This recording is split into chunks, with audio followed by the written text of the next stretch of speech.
أعوذ بالله من الشيطان الرجيم بسم الله الرحمن الرحيم الحمد لله رب العالمين الصلاة والسلام على رسول الكريم أما بعد. My apologies, I was staring at you for a few seconds. I actually was waiting for Abdul Bhai, and something happened, and he completely disappeared. And yeah, so you can imagine shock. So I'm just thinking, where is he gone? Okay, Alhamdulillah. We have a great show today, and we have some great guests, Alhamdulillah. So every week we've been discussing different topics and titles, issues that are affecting the community. This week we felt we had no choice uh, but to discuss, tier four lockdown. We're hearing a lot about tier four lockdown and the community's response. All of us know someone, this last few weeks, all of us, I think, we know someone who has had COVID 19 or they're COVID 19 positive.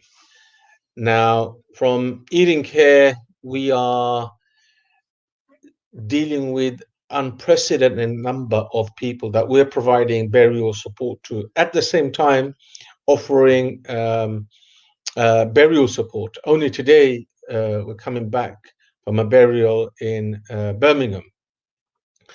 So what needs to happen is we are going to have a discussion because the community um, are concerned about this. When we were doing our food drops last week, we met a number of elderly people who were having their immunization, and it was good to hear that they were, that the priority list, they were elderly and they're vulnerable. So today, Alhamdulillah, as soon as Abjobai is able to join us, inshallah. Yeah. Abjobai, are you back? Yes, I'm back. Assalamu alaikum. Alaikum salam. My Good, good. apologies. I introduced the topic. I was waiting for you to come back. No, And, no, that's good. That's good. I was actually sharing the link to everyone. Obviously, we were on a countdown, but you did fantastic. Well done. oh, أعوذ بالله من الشيطان الرجيم بسم الله الرحمن الرحيم الصلاة والسلام على رسول الله السلام عليكم ورحمة الله وبركاته to all those who've actually taken the time out to be with us today. Obviously, we are all going through a bit of difficulty, and inshallah, being online and being consistent is very important for us. So at least from 13 Rivers Trust, we are doing our best to engage with the community. Inshallah, we want you to kind of contribute today because today is more about yourself and how you are actually taking on this challenge. Obviously, it's a third time round. We're actually moving into tier four on Sunday, Boxing Day, basically. It's been announced, and obviously everyone's been waiting for this. It was actually coming. We knew it was coming, but we all thought basically we'd have a lovely Christmas, enjoy our time with our families, and but obviously that's not happening no more. So what is happening now? 6 million more people will be introduced to tier four from midday Sunday, midnight Sunday. And what that really means, what does that mean to you? I mean, obviously, some people are fed up. They're totally fed up. I know from the feedback I'm getting from people are just fed up with this lockdown. This tier four lockdown. Is that going to have more burden? I mean, already people have been kind of like traumatized with the couple of lockdowns that we've had, or the partial lockdown, or however you want to say it. A lot of people are still confused. What does the tier four lockdown really mean for us? If the vaccination is already here, why do we need it? So, there's loads of questions people may have. On a general note, what we want to do is we want to get your feedback. So it's easy. All you got to do is call us. And also, you got to share the link. So if you're watching us live on Facebook on 13 Rivers Trust, please take the link, share it so that other people can watch us. They can also contribute and message us. We will actually read some of the messages out, inshallah. And also, we will take your calls as well, and we'll give calls a priority. So basically, very generic. It's about the Tier 4, what's it mean? How have you been doing? How have you been coping with your families? You know, I know you're not poor, but when you're sick with COVID, you know, are you able to look after your family members? How are you supporting each other?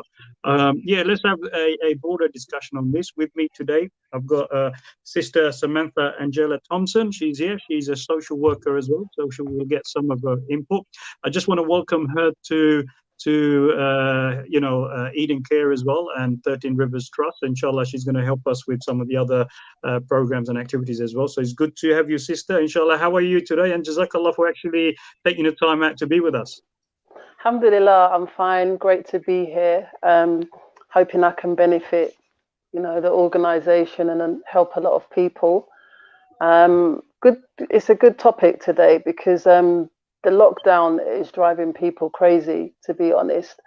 And in terms of a social care or social worker response, it's been extremely negative. So it'll be interesting to hear what people have to say.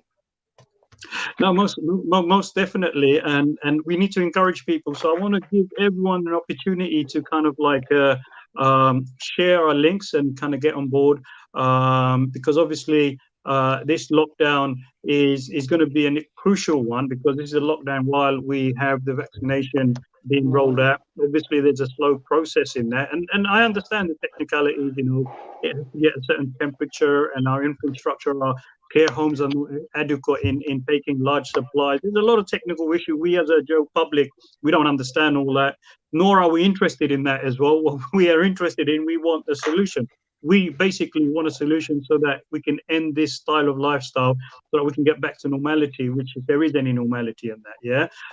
Just to let everyone know, so those of us who live in Sussex, Oxfordshire, Suffolk, Norfolk, Cambridgeshire, parts of Essex, already in Tier 4, Waverley in Surrey, Hampshire, including Portsmouth and Southampton, and excluding New Forest, will come into the new like Tier 4 restrictions. Inshallah, hopefully through the discussion, we will see what that really means. And obviously, some of the other northern countries are still at the Tier 3. So there could be a chance that some of those Tier 3s will be moving up. So basically what we're seeing is the virus, you know, kind of like taking extreme hold of spreading. And it was interesting, a couple of days ago, we heard that there was a mutation of the virus. And I've got a bit of a smile in my face because I've been watching all these films, you know, like where these virus films many years ago. And you know what? I'm getting deja vu. I'm getting like all these things are in the movie. And we're just actually in the movie now itself, and you know, and we can't get control of things, and you know, we're not really prepared for this. The government's actually failed us on numerous areas and that. So I'm not really sure, are we still on herd immunity, or now the solution is the vaccination, or why is it that we still have to wait another 6 months for it to be rolled out to the wider population, or is there still some conspiracy theory out there that basically they still need that time, so they need to roll it out, and also the government doesn't want to be sued, so the blame has to be on the public all the time, yeah? So, you know, we're interacting with people, we're breaking the rules, so we can't actually blame the government for anything, and we can't even sue them. So anyway, I mean, it's not my knowledge field. I'm not a legal expert nor a medical expert. I'm not sure any of us are here. We're just ordinary people concerned about our communities, and if we can give a platform where people can address their views, we'll respect everyone's views, inshallah. You know, we're going to try and make it, you know, accurate and factual as much as possible. If you're critical, that's even fine, because obviously I believe that the more critical we are, the more firm we're going to be with our decisions and our opinions. Yeah. So when it comes to the vaccination, are you one of those people who are willingly going to be, you know, allowing your elderly people to take the vaccination, or have you got concerns, or do you think we still need to wait a little bit for the vaccination to be rolled out, so that other people, it can be tested on other people, and then when it looks like everything is okay and people are not reacting to it, you know, you'll take it 6 months later or 9 months later down the line. And before the COVID period started off, I was always aware that this COVID situation is going to take us, you know, up to about 18 months. Okay. And all the whole planning has been about when can we get the vaccination ready. So everything else we've done as a government, you know, is it just like kind of passing the time?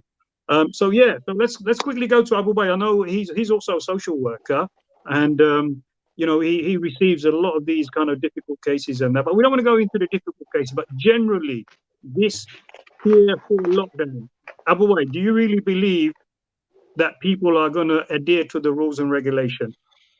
Well, I think a lot of people, because of finance, economics, they have to go out and work. And the support, these are the frontline key workers. We're talking about a lot of Muslims work at the front line. They need to, they work in what do you call it? Taxi service. They work in front line. I was only in Iceland a few days ago, and it was a Muslim brother. He was saying we have to come in and work.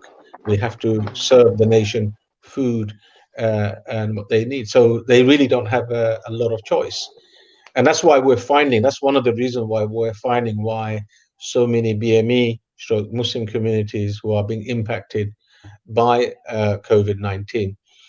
I think we're also seeing, because the last 2 weeks, we're seeing a surge in the numbers of people getting COVID-19. Only 2 days ago, it was up to 30 to 40,000 people in one single day.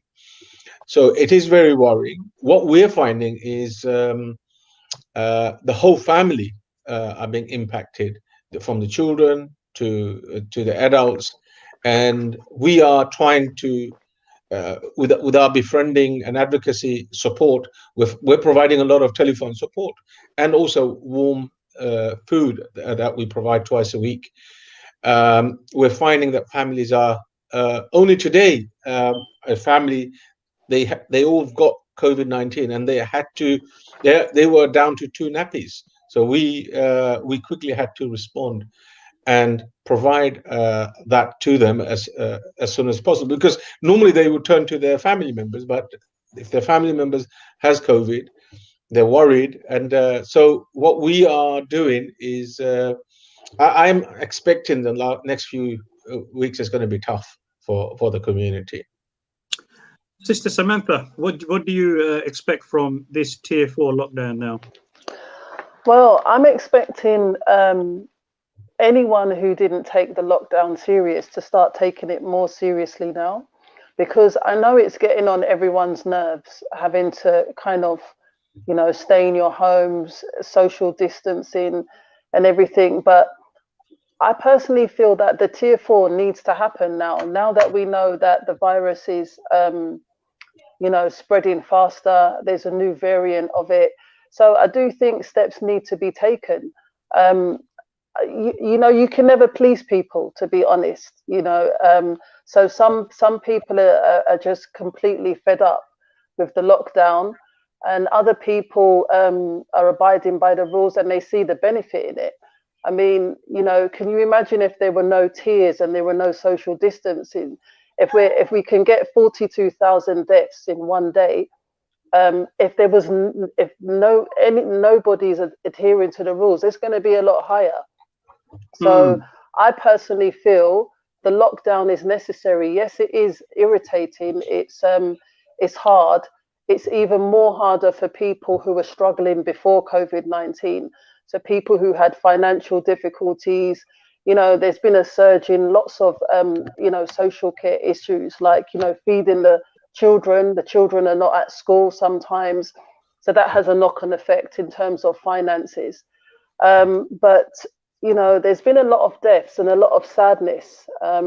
So I think we're just going to have to kind of play by the rules, and just play. Each individual human being, not just in the UK, around the world, has to play their part in order for us to kind of, get this under control. I mean, generally, you expect people to be considerate, caring, and generous to others. But do you think we as a society, we've actually moved so far away? But because the importance is me, I think a lot of people are not really, they don't have the capacity or the coping mechanism to actually think in a way where if I make my sacrifices will actually help and benefit others. Because a lot of people are thinking, okay, well, I'm not in that risk category, and it's affecting my livelihood, it's affecting my way of life, it's affecting my communication, it's affecting my hobby, it's affecting my leisure. So if it's a me type of society, what else did we expect? I mean, like, did we expect that, like, we as a society, like totalitarian society, that we were just going to basically, whatever the government says, we're just going to follow them and just, but because if the government like said, yes, listen, lockdown, no going eating out, let's lock the schools down 5-6 months. Do you think we would have had the virus under control? Why was it that we had to have so many like opening up and then suddenly doing U-turns on that? Do you think already we're affected, and that's why we are so dependent now on the vaccination? I mean, is that question to me? Anyone? Other way. I'll let Sister Samantha answer that one. Yeah, I mean, we have mixed personalities and characters in the UK. So there's always going to be people who it's me. And I think initially, I think UK was one of the last countries to really start doing something, because when other countries were locking down and taking it serious, we were still like, in the party mode. I can remember driving to my car and my neighbors having a party in the back, in the garden. So we were like happy mode. Even myself, I was like, but those people who were like not taking it serious, I think the amount of deaths we've had, and for many of us, myself included, when a death is close to home, I think you have to take it serious, and I think you have to kind of play your part and stop being selfish. I mean, do you have to get COVID-19 in order for you to kind of think about other people? It shouldn't be that way. But Samantha, like, for example, the medical scientists and experts are saying, the COVID actually affects 1% of the population. There is going to be deaths because obviously there are people who are basically, like health-related conditions and that, and there are vulnerable people.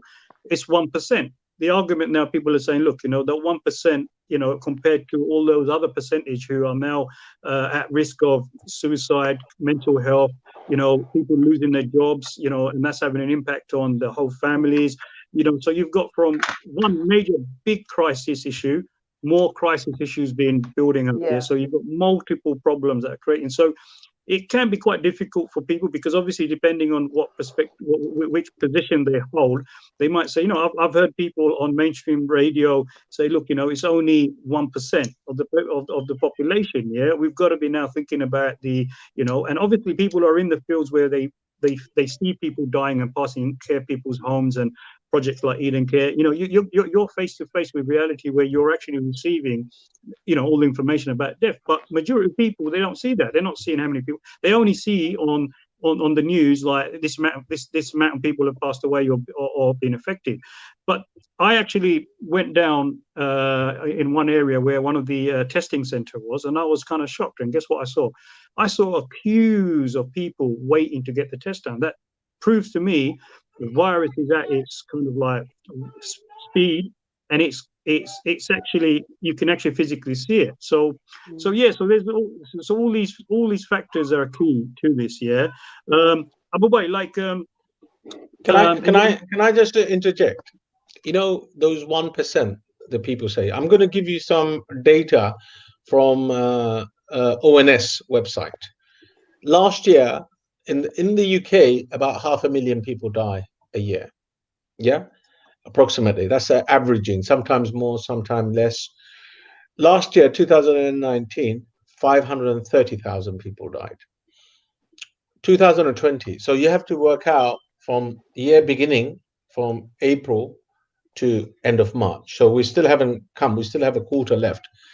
The projected death rate is 600,000. That's an increase of 70,000 people. Now, people can say that 1%, and that 1%, those people who say 1% It's the mindset that those people have had in the first place, because what they're talking about is economy. Now, what's happening now with this new version of COVID-19? What's happening now? All the European countries are restricting the flights. Yeah. Yeah, I was going to say, listen, France already picked a fight on us, so they've actually stopped all our lorry drivers. Right. You know, even before Brexit. Yeah. So what happened right at the beginning? Remember what happened in China? What happened? Countries like New Zealand and other countries they don't have this challenge as we are having. So what they did, they actually had a lockdown.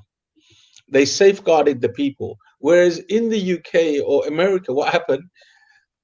There was non-stop people coming in through the Heathrow and other airports.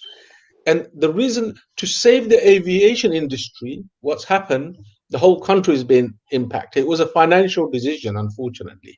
And people just thought it would get blown over. And now we're seeing countries who are responsibly acting. And I think now this country also needs to responsibly act. And also the people need to responsibly act. This thing is real, bro, and sister. I'm going to tell you, it's affected me and my family. Yeah. And I've seen the after effects of it. And I've mentioned this about my 12-year-old boy who after he recovered, he couldn't get over the coughing. He still was coughing for 2-3 months. Now, Wow. the other people are having other side effects that could have long-term effects. So what we need to do, if anybody's watching, we should be making our family members safe. But some people have to go out. I understand. You know, I'm going to have to throw the sponge in there. Yeah, I think it's too late. Sorry? I personally think it's too late. We've actually passed it to make everyone safe. Obviously, we're doing our best at the moment. We still do, but I think because a lot of people are getting it now, a lot of people have got it, and I'm not even sure if the trace and track really works. You know, it's in everyone's head. Everyone's going to get it. You know, because obviously the government first started off with herd immunity, and then they done a U-turn on that. Yeah, so now we got the vaccination. So the only hope is that people seeing, oh, there's a vaccination out there. Let's, let the vulnerable people get it first, and let the key workers get it. You know, but obviously there's a process. They're not going to be able to get it straight away. They're going to have to. And my question is, why can they not get it straight away? Okay, there's logistical problems. Is it that we don't have the finance to buy it? Is it because we don't have stocking facility? Some of those are issues because obviously one of the vaccination needs to be at a certain temperature, and not all facilities can accommodate for that. So we're going to have to buy time. Now, buying time, people are still going to have to go shopping. Still, I mean, I've seen people going shopping and they're not able to maintain the social distance. Abdul, Sister Rahela Sultana asks the question. Assalamu alaikum, brothers and sister. What are your thoughts on the vaccine? Some people talking about all these other things inside the vaccine and microchips and all of that stuff. Okay. What was the question again, Abu Bay? What are your thoughts on the vaccine? Okay. Well, is she talking about the conspiracy theories? Well, come on, there has to be some sort of element of truth in it. She's asking us what our thoughts are. Okay, so let's go to the sister. Let's see what our sister. Can I ask our sister Samantha? Have you had the vaccine? Because you're at the front line, aren't you? I am at the front line, and I was just thinking that before the sister asked the question. No, I haven't had the vaccine. And what do I think of it? Fortunately and possibly unfortunately, I'm one of those human beings that I'm scared to get the vaccine right now. You know, vaccines normally take years and years, to develop. From what I found out, I'm not a medical professional, and they've had to develop this vaccine very, very quickly. And when you do have medical professionals going live and saying various things about the vaccines, it makes me I need more confidence. I need to have more peace of mind. So what I think about the vaccine is I'm not sure about it, to be honest. As a frontline worker, a human being, I just don't know yet. So if someone was to say to me right now, you can have the vaccine, I would probably say not yet. I think a few more million people need to have it first. And let me see what happens after effects. In all honesty, it's just the honest gut feeling. I mean, it's good to be honest. I mean, because at the end of the day, people got to make their mind up. Yeah, because I think we're in a bit of an information war here as well. I mean, do you remember when the first declaration of the vaccination on the elderly lady was a big success? Yeah. It was a lot of celebration. I've got to say, that was really, really remarkable. And she was very brave, I've got to say to her, yeah. And there are a lot of people like that who would like to quit. There was one elderly lady, she called up one of the radio station and she said, look, I don't mind the vaccination, yeah. So even if that means people can learn if there is adverse reaction or whatever, she's willing to actually sacrifice herself in order to make a step forward in kind of like closer to the cure. Okay. And I think it's a valid gut feeling that you have. I mean, a lot of people are, because people do need to be persuaded, because information war is about a lot of confusion out there. There's a lot of conspiracy theories out there. And most of these conspiracy theories, people are well educated, they've got PhDs, and we, like local people and average people, what else do we know? And obviously the social media is a big platform where people kind of like share all these kind of things. And it does scare people, because I'll give you one example, yeah? Okay, so I've received one video clip of a nurse or some medical staff member taking the vaccination, it was injected into her. And then she's doing a press conference or something, and she's giving feedback positive, and then she's slowly started to faint, and she collapsed. Okay, now I don't know if that was real. Sorry? Is this real? I mean, yeah, it's real. Yeah, it's real. I don't know if it's video editing. I'm not an IT. I'm not a media person. I don't know if someone did some of those kind of like Hollywood or Bollywood style of like whatever, but it's very, very persuasive. Like seeing that was quite shocking and scary for me, because now they've used her and she's now started to say some positive stuff, and she's slowly and then she actually faints. Okay, but we've had, factually, we've had two medical staff members who took the vaccination who there was a reaction to that. Like there was they had a bit of a reaction to it as well. My question is why do we need to find out about these reactions? Why were these reactions dealt with in the assessment and development process? Yeah. Well, okay, I've got an interesting question for you, Abdul. Well, why me? I'm not the expert, yeah?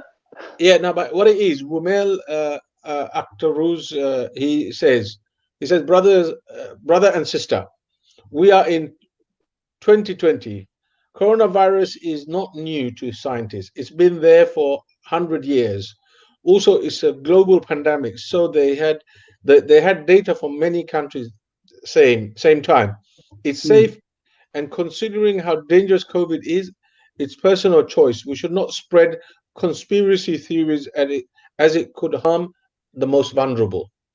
Rumel, if you want to call us, we're happy to take your call, inshallah. Look, like in court of law, you have to have no doubt when you want to convict someone. The evidence has to be sound, it has to be accurate, factual, it has to be there. Now, me personally, I don't think there is harm in people being critical on the facts, highlighting areas of concern, and people do have concerns. People raise questions, and I know the government is doing its best to kind of like provide the answer. They're not doing a very good job of it, but they're doing their best. The medical professionals are also pulling their hair out after that two incidents, because they just realized there's a big gap there. Now that gap should have been dealt with beforehand. Now people are going to raise this kind of question. Now, if you haven't got a tight-lit kind of a vaccination that is not going to be harmful to people, people will take it. There's no problem. There needs to be no doubt. If you're saying that you can actually produce a vaccination within this short period of time, and it's safe to do so, and it's gone through all the bodies and that, and it's been tested, that's fine. Then why are we seeing some reaction? And why now, after that incident, we had a list of recommendation that people with allergic reactions and that you shouldn't be taking it. Why didn't they know that beforehand? I mean, it's a legitimate. It's not conspiracy. It's just why they didn't do it. Can I just say I was doing food drops on Thursday, and we were dropping them to we provide warm food to about 300 people a week, and last Thursday I did that, and quite a few people were actually elderly, very elderly, and they had appointments. Then you had to go and have it's a 2 appointment basis. So you have the vaccination is through an injection, and basically, and the people were happy to go. But I think there's a vast majority. What I was going to say, it would have given us a lot of confidence had Boris Johnson and the cabinet, these are people in leadership. Had they shown it with all the world press there, people, I think, would have instilled some confidence, because people are worried, something new. In America, the leadership over there, they're actually taking it first. Yes, all the political leaders, the president. Well, Sadiq Khan tried it. Sadiq Khan tried it. Yeah, what happened to that one? Where did Okay, all right. Listen, we've got a caller here, right? So we do have to go to our callers, inshallah. Is it Rumel? Rumel, I was just giving you the number. Let's see who the caller is. Assalamu alaikum, caller. Welcome, brother. This is Rumel, yeah. Oh, yeah, brother Rumel. Okay, tell us. Listen, I'm only trying to be a little bit critical because, I just want a bit of I'm not a doctor or a medical person, nor a conspiracy person. I do believe people should take it. But yeah, enlighten us, please. Okay, so thank you. I mean, I'm really delighted to see that kind of program, actually. That's very burning issues at the moment. And I personally, I'm a doctor, I'm a GP, and I'm getting a lot of calls from my relatives and friends and family about there are a lot of questions around this vaccine. Now, okay, brother Ramil, before you go here, mashallah, what's your full name? Rubel. Yeah. Let me write it. Yeah. Ruhel. Rumel. Okay. Zaman Rumel, yeah. Rumel, okay. Rumel, what do you have 1 hour in your hands? I can go, inshallah. Yeah.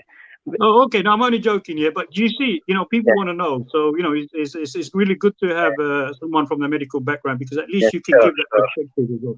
Yeah, so I'm going to leave it to you. Tell us, and then obviously we'll raise some questions as well. Inshallah. So, I mean, as I said, I'm not an expert or I'm not like a virologist. I do have some general knowledge, and of course, like any other vaccines, this particular vaccine will have some side effects. But what I'm hearing is a lot of question which doesn't have any legitimate sort of background. For example, that one is a lot of people saying that how come this vaccine came within 1 year? I don't see a logic behind it, because if you can see, this virus is not new.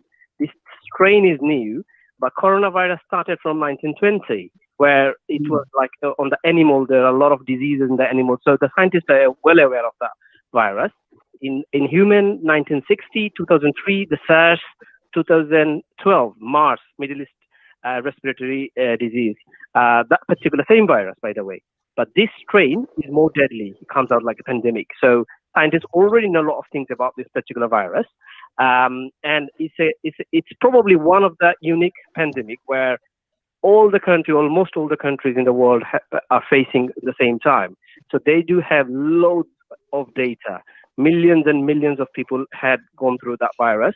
So they're sharing all the information, Europe, America, Australia, a lot of other countries. So they do have some advantage here.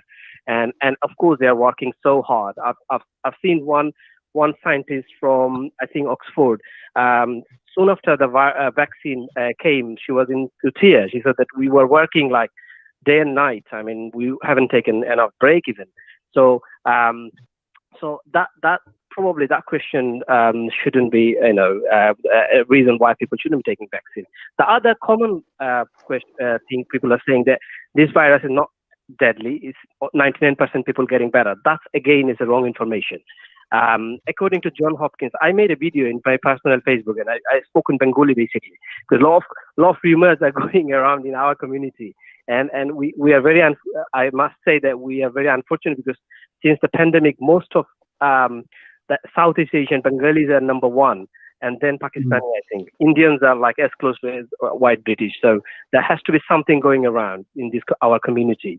So John Hopkins report. Yesterday, I've collected 3.3% people died in UK. So that's not 99%. That's 96.7%. So 3% is a lot of people. 70,000 people died. So that's a deadly virus. And brother already mentioned, I think, your son, 12 years old, isn't it? He also had, Yes. like, even they recovering from COVID, people do have long COVID symptoms. And a lot of hospitals now started doing sort of COVID clinic, because those people are recovering from COVID infection. They're not That's right. really getting their lung function normal. A lot of people having breathing problem, a lot of other side effects. So bear in mind, those people getting better, they're not 100% in, in their where before the COVID they were. So that thing is not right. Then other thing, like brother said, the cheap, and somebody saying there's a side effect. I mean, side effect is very mild. Like every year we do get flu vaccine. Nobody questioned that. Every year we do in a surgery, lots of people doing the flu vaccine. The exactly same kind of side effect. You might have a bit of soreness in your arm. Some people will feel flu-like symptoms, fever. Within 3-4 days, within a week, they are normal. So that's so far. We already probably more than 500,000 in UK vaccinated, and we haven't had any severe significant side effect other than few allergy, of course. And allergy, anyone can have allergy. Like, as you know, if you go to a doctor, they give you antibiotic, you might get allergy. So if you give 10,000 people vaccination, there will be like 5 or 10 people might get sensitivity. That doesn't mean there's a problem in the vaccine. Rather, their immune system, or every people's immune system are different, so they probably react different way. And another one common question people are saying about the Pfizer, sort of the business, maybe there's something going on there. I mean, I dispute that, because Pfizer's a lot of medication we prescribe before this vaccine. Well, nobody questioned that. I mean, common medication for lipid, cholesterol. We prescribe Lipitor, we prescribe Lyrica. These are painkiller. These are Pfizer companies produce this kind of popular medication. Nobody questioned that. So why they're questioning these companies just because they're producing vaccine? So I mean, there's so many things I can go on, but I'm just saying that we have to risk and assess. There's something we might not know, which is how long the immunity will last. So these are the questions we have to wait and see. You might find yourself in the future that you might need every year COVID vaccine, like a flu vaccine. We don't know. We have to wait. Yeah. Sorry. Yeah. If you can hold on, let me bring Samantha in. Samantha, has that changed your opinion and made it stronger a little bit? No, it hasn't. I feel like, with respect to the doctor, I think when he said, the vaccine coming within 1 year, and basically people shouldn't have an issue with that. The truth of the matter is, many people have an issue with that. It's more of an emotional issue. So they may not have any scientific evidence to say they're not going to take the vaccine. I think, the onslaught and the attack of COVID-19 has disrupted everyone, and people are scared. And now this vaccine, with all the conspiracy theories around it, which I'm not endorsing, people have a concern. So they can't just go ahead and take the vaccine because people say so. They need to feel like they need some convincing. They need to feel like more people are having it. And yes, there will be some side effects, but it's not easy for people, for us to just go and take it. Many of us. I mean, I'm a frontline worker, and I can't bring myself to just have that injection in my arm yet. I'm not saying I'm not going to have it, and I'm not endorsing conspiracy theories, but I think I don't underestimate the emotional concerns of people, around the world, because people are worried, and I think people just need more peace of mind. or possibly convincing that it's okay. Because we have been having vaccines all our lives. I remember having the BCG, I think it was called, and mumps and all these different ones. And yes, you do get some reaction, but this feels different. This COVID-19, where you're seeing so many deaths, and it's around the world, and people are scared. So it's not just a case of take it, it's fine. We have to take into consideration that people's emotional well-being needs convincing, Sure. Abu Wai, just before we go to our respected Dr. Abu Wai, do you think, smashing the myths and also the conspiracy theories, there's been enough work being done? Do you think like the information has been made very clear to people? Why do we still have people still, very nervous about this? Okay, I think with the advent of social media has made things complicated. And I'll give you an example. Do you remember when it first came out in Wuhan and we were seeing people on the streets dropping? Do you remember? Yeah, they were dropping because of COVID-19. And we never saw any of that. Number two, that they showed you on the news, and you was just thinking, what?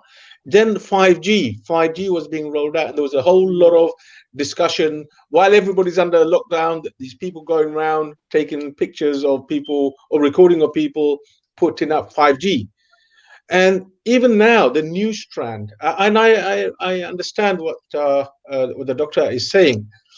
I think with all of the past and now the vaccine, I personally welcome the vaccine, and I think one of the main discussion should be is how does it get rolled out? The issue around safety, that's where I'll be honest, I don't trust the politicians. It should be, this whole response should be people who are experts on this field facing, if you know what I mean. Top doctors, top consultants, not Boris Johnson. Nobody trusts him. Well, okay, well, let's go to the doctor. Doctor, surely the government, Boris is getting good advice from these medical experts. He's got these people on board who are actually giving, and that's why Boris is confused, because number one, he's not a medical person, so obviously it's not going to connect in his head. So he's being fed information from the medical team who are advising him, and surely we should have some confidence in that. Obviously he can get the economy wrong, he can get all the other things wrong, but on the medical and the scientific side of things, surely the experts are there, they know better than us. Well, doctor, what do you say? Yeah, so with due respect to the sister, I totally appreciate what is her concern, and it is not a normal situation we are facing. As you previously said, we're in a war zone. We're not in a normal time. We have to understand we're not 2019, we're in 2020, where everybody probably, I have experienced so many deaths in my family even. So this is a different time. And yes, absolutely, that doesn't undermine the question around the safety and concern. And I'm sure the government has taken very, very vigorous steps. For example, any medication in the United Kingdom, before they go to a public, they go to MHRH, and this is an independent body, medical and health regulator. They are not government body. They do so many layers of vigorous sort of safety checking, and then it will come to the market, as we know. So I don't think that the government have any influence in it. And this vaccine has been widely accepted by USA, European countries. So it's not like UK only. Now, from sisters, what she was saying there, I appreciate it. A lot of people have concern, but people are dying. As you said, that people are dying around the world. 1.7 million people we have lost from all over the world, and this is a big thing. I appreciate that concern will be there. Even now, we get questions in my surgery. People do ask me question about MMR vaccine. MMR vaccine has been for many, many years, decades and decades. But still, some people are questioning it. You will have questions but we have to understand it's saving life. We're talking about life and death here. We're not talking about a rash. We're not talking about the vaccine reaction, a little bit flu symptom you might experience, where we got concrete evidence of proof that 92% people have been saved from this vaccine. So, that is a big thing. And I've seen young people in ITU fighting for their life from this virus. And as opposed, we got a vaccine which might have some sensitivity for some people, yeah? And that number is, even if you give penicillin, common medication, amoxicillin, if we give 1,000 people, there will be 2 or 3 people who have reaction. And we have seen every day in out. So I haven't got the vaccine yet. I'm not fortunate yet. We're waiting for it, but I will take it because, this is a life-saving thing, I say. No, Doctor, you bring forward compelling arguments, and that's what we really need in our community show. Sure, and sure. And obviously, Sister also, gives a gut feeling as well, because that is part and parcel of our experiences. Obviously, my question to you yourself again will be, obviously, proportionately, there are people with high risk. You've got the elderly people. You've got people with kind of like chronic situations, medical situations, which is going to affect them. Surely, someone might say, "Well, okay, well, let the people who deserve it the most, take the vaccination." And some people are saying, "Okay, well, we'll hold on for a little bit, another 6 months." Because by 6 months anyway, most of the vulnerable people will be in the process of having the vaccination. But the biggest question I want to say, obviously, the BME community is one of the highest when it comes to coronavirus. Do you think the BME community will be on the high priority list? I think this is a very valid question you're raising. I mean, they should be. In my personal opinion, yes. But on the other hand, I think a lot of education, what you were doing here, that kind of thing need to be happen in a big scale, because our people, especially I can say for our community, Bengali community, Sylheti community, there are a lot of rumor around. Like, people still believe, the vaccine needle, there might be a chip. Can you imagine? Still thinking there's a chip will be implanted in their body and then government can control them. That kind of theories are around. And I get calls from our relatives and, that kind of question. So I think more than anything, we need education. We need loads of education, public awareness in our community, in Bengali, of course. There's lots of English talk about, not many Bengali people are talking around. So we need Bengali people going and telling other people, doing that kind of thing. Public awareness is more important here. Yes. Can I interject? Yes. I'm sorry, Rubel Bhai, I have to interject here because it's no point just blaming the community. Why I am saying this is Eden Care is one of those organizations. It's probably the only BME Muslim organization that works with people with end of life who are terminally ill and then go on to provide burial support at the end. We buried over, since start of this pandemic, about 78 or so. We're providing food to people, over 300 on a weekly basis. I am going to say this to you: the NHS has been an abysmal failure.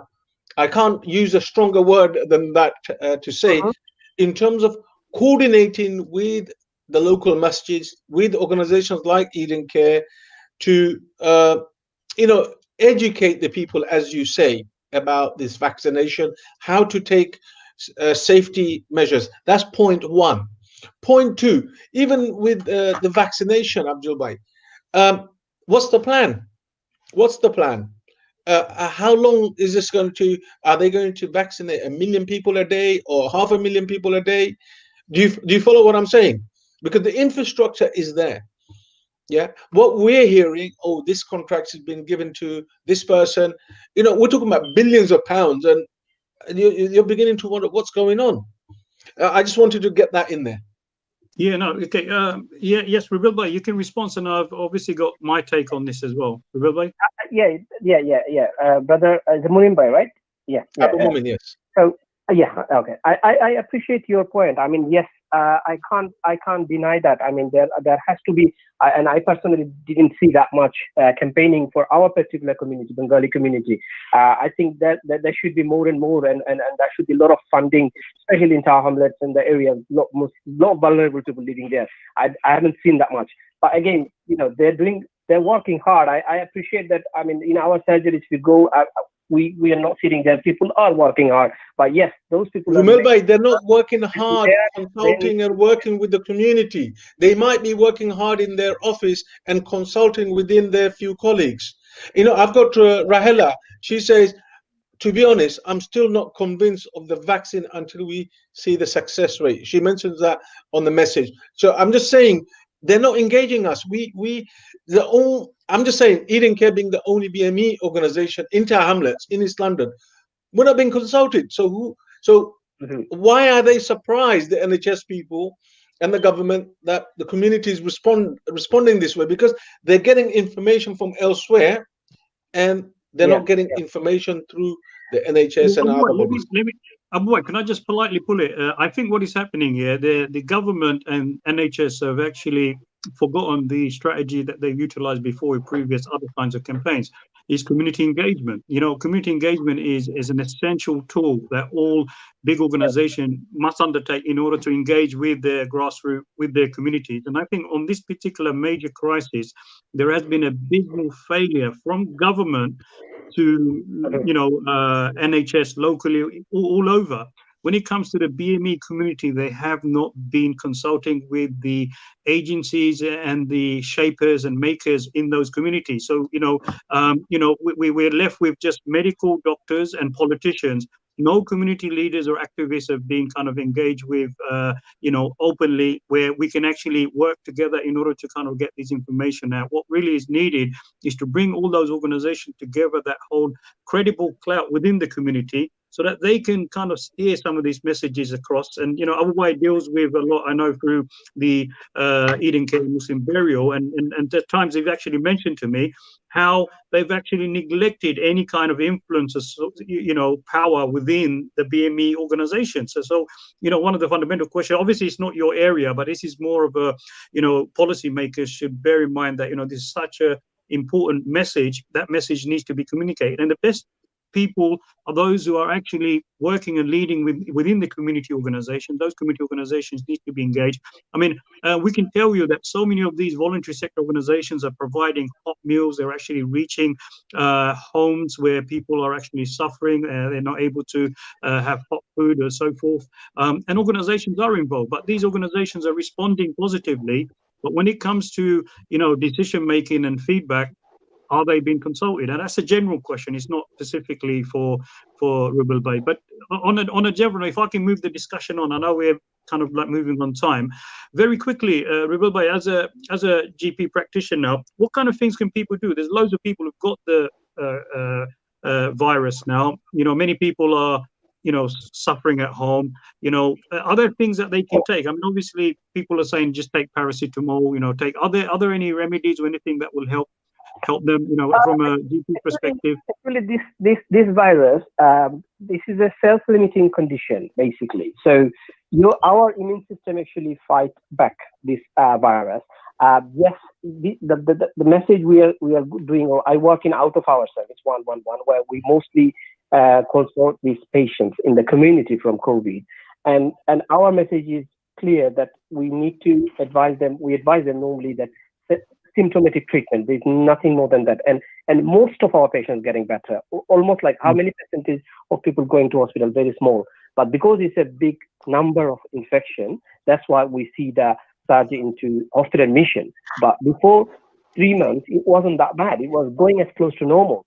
So the suggestion is paracetamol is for pain. Of course, when they get COVID infection, common symptoms are aches and pains, headache, bit of sore throat, and then cough.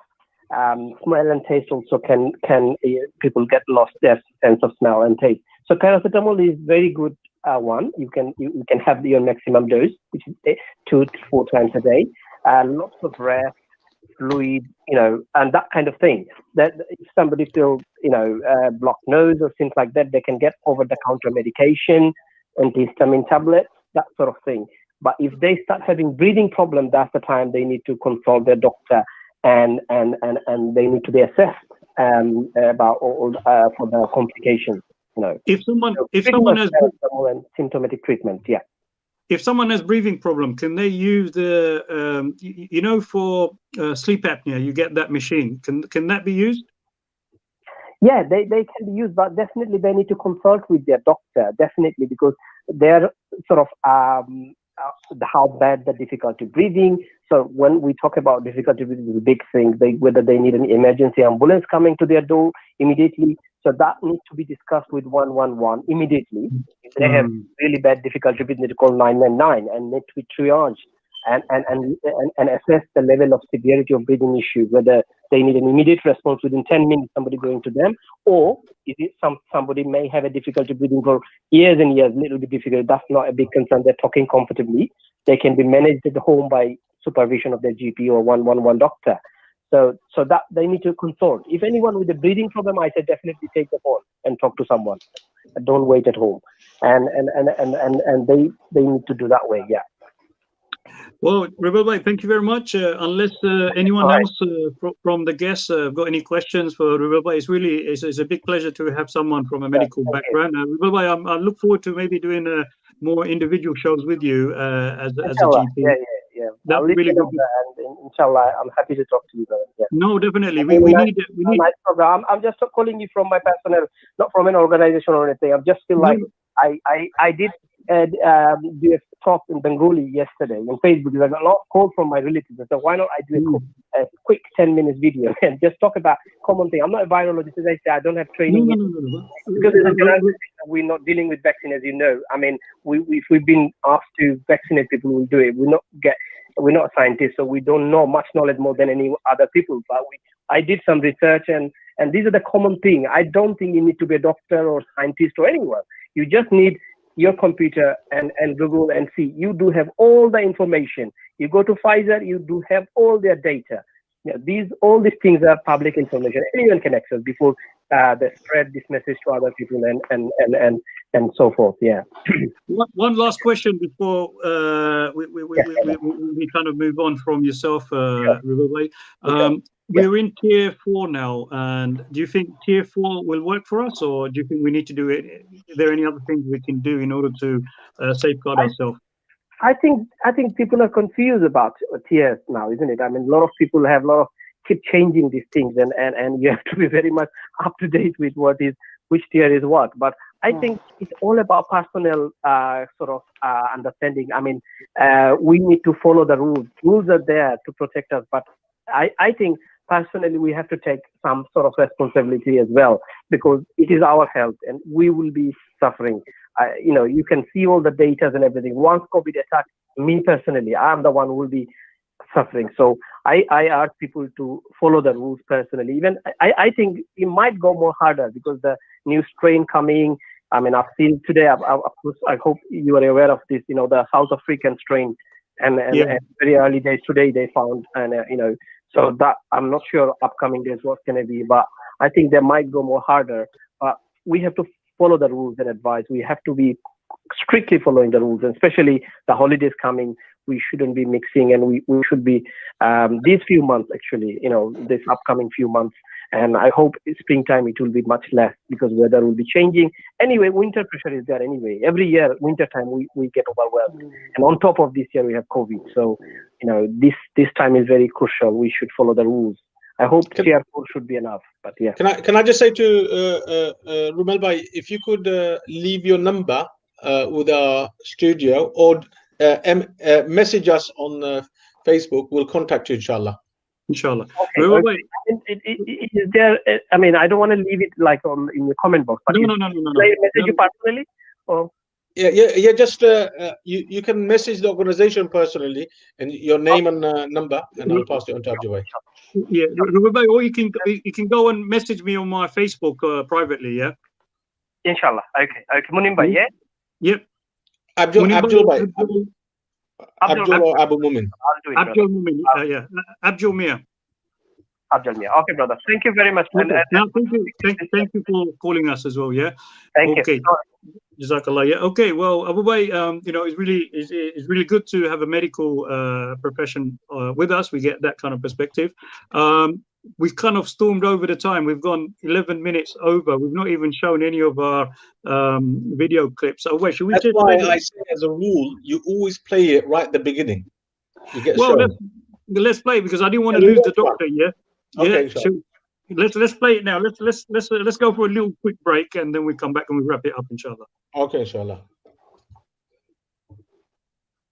أعوذ بالله من الشيطان الرجيم بسم الله الرحمن الرحيم الحمد لله رب العالمين الرحمن الرحيم مالك يوم الدين إياك نعبد وإياك نستعين اهدنا الصراط المستقيم صراط الذين أنعمت عليهم غير المغضوب عليهم ولا الضالين.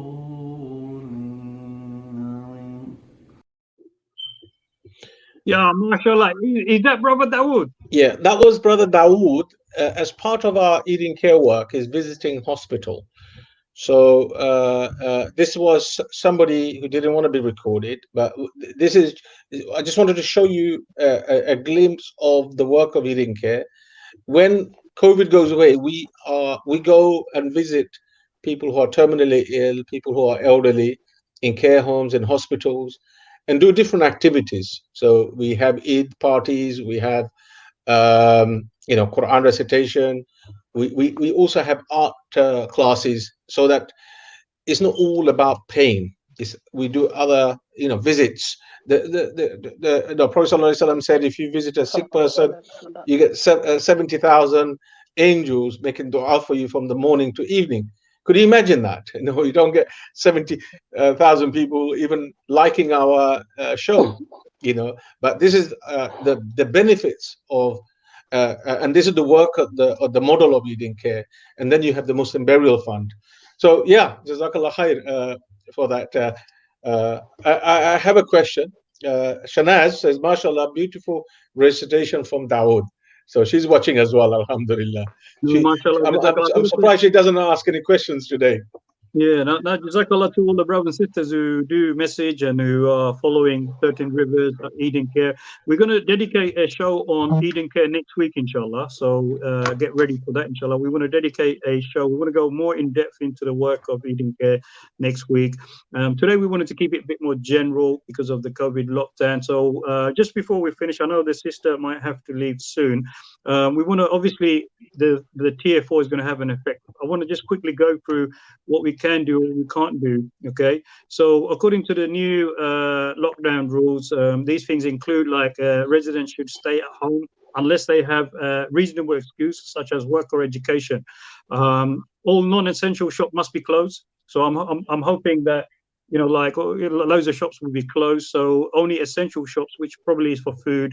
All indoor entertainment must be closed. It's a shame because the gyms are going to be closed as well. No more 24-hour going to the gym. All indoor entertainment venues are going to be closed. You cannot meet people indoors unless you live with them or they are part of your support bubble. Okay, so just to kind of remind everyone. People should not leave their tiers. So if you're in Tier 4, you shouldn't leave the Tier 4 and go out somewhere else. You shouldn't be doing that. Yeah. Weddings and civil partnership and ceremonies are only allowed in exceptional cases, exceptional circumstances. I don't know what those exceptional circumstances are, but they're allowed. Yeah. So there are some basic rules. So Tier 4 is a bit more stricter than Tier 3. I hope people can kind of adhere to them. It is difficult. People are still confused. I'm going to find out if Abuwai is still confused or not. I'm just wondering. Listen, are we allowed to go cycling again? Yeah, well, you are. You're allowed to go. You're still supposed to do 1 hour exercise, and that's still part and parcel there. Why is it 2 people at a time, or can we go as a group? No, you can. So what happened? Well, you've been a bit cheeky here now. You've been very cheeky now. No, sorry, right? Sister, I think I wanted to give Sister Samantha some time, and sorry, I'm just one question after another. But I think I love my walking now. I used to cycle during the summer and autumn time. Shall I tell you what is happening here? Right, look, everyone's going for 1 hour. I've seen it, Victoria Park. Everyone goes for their 1 hour exercise, and guess what? There is a walking rave, running rave, cycle rave taking place. You know, Really? everyone's meeting their friends. You know, like there, and it is legal because they're not interacting. They're 2 meters away. They're wearing masks. They're just doing the normal business. It's just conveniently they're all at the same place. Yeah. Okay. So if you go cycling, I'm sure you're going to bump into loads of people that you know. So these are some of the grey areas. There's no tying it up, but you're not allowed to meet people more than two, I think, more than one outside your bubble. Yeah. So if you're cycling and then you bump into me from a distance, you can say your salam. Maybe I'll follow you or you'll follow me. Can I ask, if you don't mind, can I ask Sister Samantha a few questions? Yeah, of course you can. Yeah, but no interrogation or anything like No, that. no. Then you can summarize. Sister Samantha, earlier on we were just talking how you got to hear about Eating Care Muslim Burial Fund. Yeah. And you, from there, you decided to become a volunteer. I understand. Am I correct? Yeah, you are. Yeah. Yeah. So what happened? How did you get to hear about Eating Care Muslim Burial Fund? So basically, about maybe 3 weeks ago, we buried a sister, our sister Lamia. May Allah have mercy on her. We buried her. And there was a lovely brother. There were a few brothers actually, but there was one tall brother in particular who kind of gave a little speech at, after she was buried. And basically, he actually showed us where some other Muslims were buried from Grenfell Tower. We needed to kind of raise funds. The organization was kind enough to bury the sister, but we needed to kind of donate, and he was talking about the work, and he was giving out some leaflets. He said to meet us by the car, and I got a leaflet. And from there, I just contacted the organization and asked if I was really impressed with the work, actually. I think it was the kindness, of kind of helping the sister's family in burying her.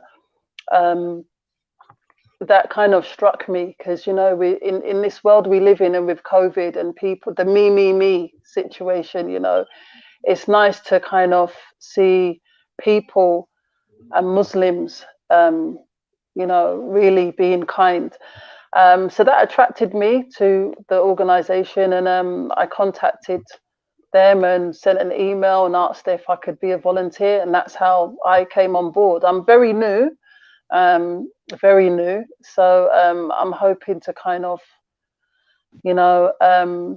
benefit, provide my services, whatever I can do to help, really. And it really is, people say this, but for me it really is fi sabilillah. As I said, we buried our friend. In this dunya, we're here temporarily. The hereafter we need to think about as well. So for me, the more barakah I can gain, inshallah, the easier it is for me in the next life. Ameen, inshallah. That was amazing, wasn't it? I told you, while you had technical issue, I did, yeah. Find out, and I was thinking that was amazing. Because you saw other brothers. I actually don't go to that many burials. I get too emotional and upset. But that one, when I heard about it, I actually went to that burial. And may Allah subhanahu wa ta'ala grant our sister Jannah. She didn't have a lot of family. Abdul Bhai, I'll pass it over to you now, inshallah. Yeah, no, alhamdulillah. I mean, obviously we're actually at the end of the show. I've got to say, well done to everyone who kind of made comments and followed us. Key thing is people do continue sharing it. A lot of people watch our show as repeats. A lot of people are not able to watch it at the same time. So if you can kindly help sharing our link, Facebook links to your friends and colleagues, more people get to hear about that discussion. We will be always bringing topical discussions, debates, and informative work that we're doing, so that you are up to date with things, inshallah. And just to let everyone know, and I'll give you a quick reminder, what you can do in the Tier 4, okay? Very easy activities that you can do. You can meet one or a meeting of one or other person from another household in an open public space if you both are alone. Yeah, okay. So that's what's allowed. It still doesn't ask the question about cycling. But anyway, I'm still going through. Shopping for essentials such as food and medicine is obvious. Outdoor pools, playgrounds, sport courts, golf courses, and horse riding centers can open. Yeah. You can leave home for work, education, training, childcare, and for medical appointments and emergencies. Communal religious places can still remain open, mashallah, so that's really good, but still social distancing, maintaining your mask, washing your hands, all those things have got to be in place as well. And also support bubbles are still allowed, and children can move between separate parents. Okay, so obviously there are different circumstances, so those things are still allowed. The gray areas are still gray areas. I ain't got a clue about the gray areas. I'm going to do my exercise. I can't stop that. I'm going to have to take my boy out for his exercise. And, if you do meet me in the park or you do meet me cycling, make sure you're 2 meters away from me and you're wearing a mask, okay? And don't sneeze on me. That's the most important thing, okay? And for everyone, you've got to maintain washing your hands. It is a serious thing. End of the day, you still got to live your life. And, so the best way you can do it is take precaution. And as a person of faith and belief, we've got to take our instructions from our faith, and all other communities, we're doing the same as well. So very quickly, before I conclude, Sister Samantha, would you like to just quickly, your last couple of words for everyone, and we can kind of conclude, inshallah. Just to say to everyone, keep safe and really take this tier 4 business seriously. Just do what you can, and remember, you're keeping yourself safe and you're keeping others safe. And inshallah, God willing, we will overcome, inshallah. Abu Bay? Okay, 2 things, inshallah. I can see that Shanaz, who was a volunteer, still a loyal supporter. Moino is a volunteer. Both of them recently have lost, I think, their father, not to COVID, but and we should always make dua for all the people who have passed away, and we should do sadaqah jariyah, we should ask for forgiveness, and people who are going through difficulties, we should think about them and help them as much as we can. And my second point is we from 13 Rivers Trust, Eating Care, we're doing a Christmas Day. On that day, we're going to deliver food to over 150 people with cakes and lovely food. People would have been celebrating, meeting their families. We're looking for drivers. If anybody's interested, please contact us and we'll get you involved. Jazakallah khair. Jazakallah, Abu Bay, thank you for being on the show. To all our brothers and sisters, Jazakallah for actually spending that time with us. Please do share. And also, there's some very good points Abu Bay has made as well. If you do want to give some time, alhamdulillah, we have a caring community, we have a loving community, and a lot of us have got very good heart, and we all want to help and contribute. We can only do that safely. And if you do want to take part with 13 Rivers, all our programs and activities, get in touch with us, get involved with us. Everyone's got skill sets that they can contribute and help with. At desperate times, more people helping, will bring more positive benefit to the community as well. And let's continue having the shows and discussions, inshallah. So next Wednesday, same time, 9 o'clock, inshallah, myself and maybe Abu Bay, or we may have another co-presenter with us, but definitely we'll bring different guests. We're going to be covering the work of Eating Care, inshallah. We need your help and support in getting the message out. On that particular note, stay safe, follow the rules, and stay healthy, do your exercise, call people, interact on social media, stay in touch with people, don't lose that human touch as well. And do your best, and I hope you have a safe holiday, whichever way you can actually spend it. More importantly, make sure that you are not the cause of actually affecting other people. Look after everyone. And inshallah, on that particular note, from myself and all the guests we've had and all the people who have commented, inshallah, assalamu alaikum wa rahmatullahi wa barakatuh.